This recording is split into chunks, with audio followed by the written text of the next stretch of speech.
Hello guys, finally యూకేబీఏ అయితే bomb అయితే పేల్చింది. అదేంటంటే మనకి పిఎస్డబ్ల్యూ ఉంటుంది కదా, మనం లైక్ కోర్స్ కంప్లీట్ అయిపోయిన తర్వాత మనం వర్క్ చేసుకోవడానికి కానీ జాబ్ ట్రయల్స్ చేసుకోవడానికి కానీ మనకు ఒక 2 years వర్క్ వీసా అనేది ఇస్తారు కదా. సో దాన్ని అయితే 24 months నుంచి 18 monthsకి అయితే డిక్రీజ్ చేశారు. ఇదైతే అఫీషియల్లీ కన్ఫర్మ్ అయితే అయిపోయింది నిన్నటి నుంచి.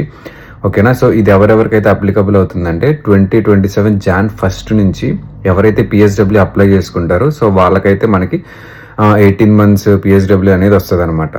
సో ఇది ఎవరెవరికి వస్తుంది అంటే లైక్ ఇప్పుడు మీరు 2025 జాన్లో మీరు యూకేకి వచ్చి మీరు 2 years కోర్స్ అయ్యి ఉంటే మీకు అప్లికబుల్ అవుతుంది. ఇన్ కేస్ జాన్ 2025లో వచ్చి మీరు 1 year కోర్స్ అయ్యి ఉంటే మీ 26 కల్లా అయిపోతుంది కాబట్టి సో మీకు 24 months పిఎస్డబ్ల్యూ అయితే వస్తుంది. 25లో వచ్చి 2 years కోర్స్ అయితే కనుక మీకు 27లో అయిపోతుంది కాబట్టి 27లో మీకు కూడా 18 months అనేది వస్తుంది. అండ్ ఈ సెప్టెంబర్ ఇంటేక్ ఎవరైతే వచ్చారో ఐదర్ 1 year కోర్స్ అయినా లేదా 2 years కోర్సెస్ అయినా కానీ ఖచ్చితంగా మనకైతే కంప్లీట్ అయ్యేసరికి 27 అయితే వచ్చేస్తుంది. సో మనకు కూడా 18 months పిఎస్డబ్ల్యూ అనేది ఉంటుంది. ఓకే, ఇదైతే అఫీషియల్లీ కన్ఫర్మ్ అయితే అయిపోయింది. సో ఇందులో చేంజెస్ అయితే ఏముండవు. సో ఎవరైతే నెక్స్ట్ ఇంటెక్స్కి రావాలని ప్లాన్ చేస్తున్నారో ఒకసారి 1-2 సార్లు ఒకసారి ఆలోచించుకొని అయితే మీరు డెసిషన్ అయితే తీసుకోండి. సో మనకి ఉన్న టైంలో ఒక 6 months అయితే తగ్గిపోయినట్టు, లైక్ మన జాబ్ ట్రయల్స్ కానీ లేకపోతే మనం ఎర్న్ చేసుకోవడానికి ఉన్న టైంలో మనకి 6 months తగ్గిపోయినట్టే.